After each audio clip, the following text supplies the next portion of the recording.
নমস্কার, শুভ সন্ধ্যা। আমি তপতী বিশ্বাস কর্মকার। আমার বাড়ি আসামের বরপেটা জেলায়।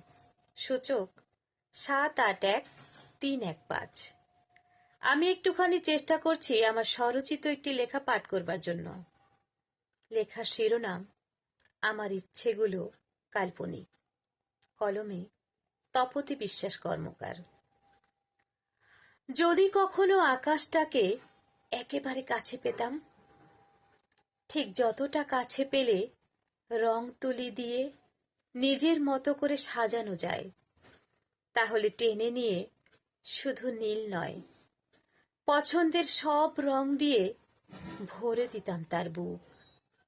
লিখতাম হাজারখানা কবিতা মনের অনুভূতি দিয়ে। যদি কখনো মরুভূমিকে হাতের মুঠোয় পেতাম, যেভাবে পাওয়া গেলে উত্তপ্ত আগ্নেয়গিরিকেও হিমের শীতল বাতাসে ঠান্ডা করা যায়, তাহলে ব্যথিত হৃদয়ের কান্না ঝরা চোখের জলে বন্যা হয়ে ভাসিয়ে দিতাম দূর ঠিকানায়।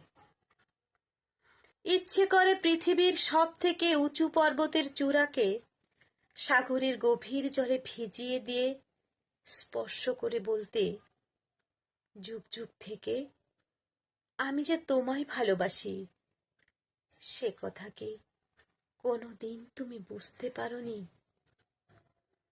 কখনো ভাবি বসন্ত হয়ে অসময়ে ফুল ফোটাবো শূন্য বাগানে, যেখানে গাছের সব সবুজ পাতা ঝরে পড়বে বৈশাখী কোনো ঝড়ে।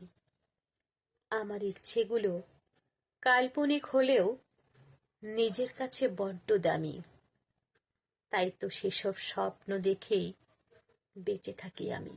নমস্কার।